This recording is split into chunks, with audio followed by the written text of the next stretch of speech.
Following on from a report conducted by the University of Exeter and partners on the impact and potential of local sustainable food networks in Cornwall, ARCA delved deeper into the business models of Cornish growers that have embedded themselves in their communities.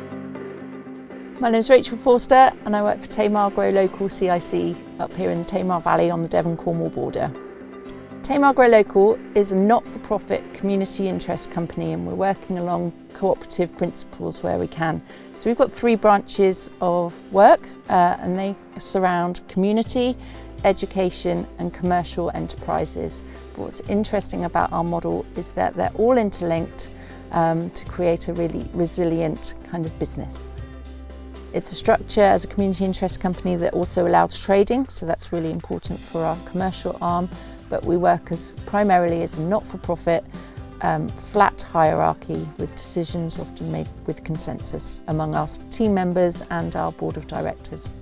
We don't rely on just one source of income. That's a really important thing for us because things change all the time in the world and even food and farming. So we have various income streams, various different sizes, and that ranges from an allotment plot subscription right through to some long-term local authority work that we do. We also apply for grants to kickstart projects, but where we do that, we always look for those projects to be long-term and to be able to stand on their own 2 feet after that grant funding has finished. We're always cash flowing for 12 months in advance and forecasting funds. We're also a really frugal organisation, so we are very careful with how we spend money. We're accountable to our community as a community interest company and our voluntary board of directors as well. Making partnerships, reaching out to others and collaborating is such an intrinsic part of our work. We're always looking kind of like a year and ahead what we're going to be doing in 12 months, 2 years. So we're always wanting to collaborate. The Good Food Loop is one of our projects that we work in collaboration with a number of other similar organisations to Tamar Grow Local in East Cornwall and over in Devon.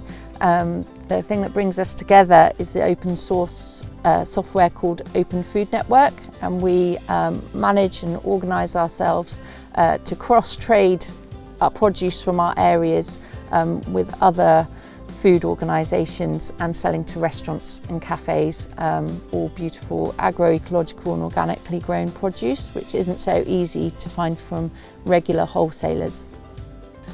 We're always trying to ensure that we're complying with legal frameworks, and these things can move about all the time, so it's kind of a constant live activity that we have in making sure that we're complying. We take information from the web, from Health and Safety Executive, from government websites, but also see it as part of our general collaboration. Cornwall Council is really helpful around food safety advice. We feel happy to go to those people to ask questions and see them not as a threat but as another kind of support mechanism. We've also got our accountant to make sure that we're complying financially. There's also Co-ops UK, really amazing organisation that offers us loads of good advice, and our insurance company as well will often kind of have a specialist and be able to answer questions.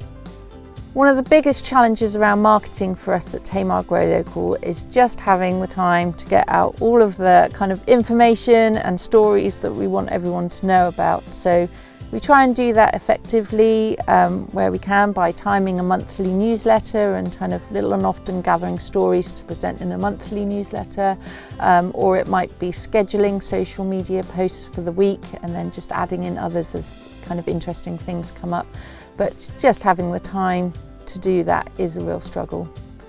I think one of the key learning points that we've learnt over the years at Tamar Grow Local is things often take longer than you'd want them to either grow an audience for a community project or build up a customer base for an online farmers market. So things always take longer, but some of the really kind of useful things that we've learnt have been the power of word of mouth and how valuable that can be in a small community, especially for our online farmers market. We have a refer a friend voucher scheme where you can get £5 cash back, but word of mouth just on all of our activities and through partners has always worked really well for us.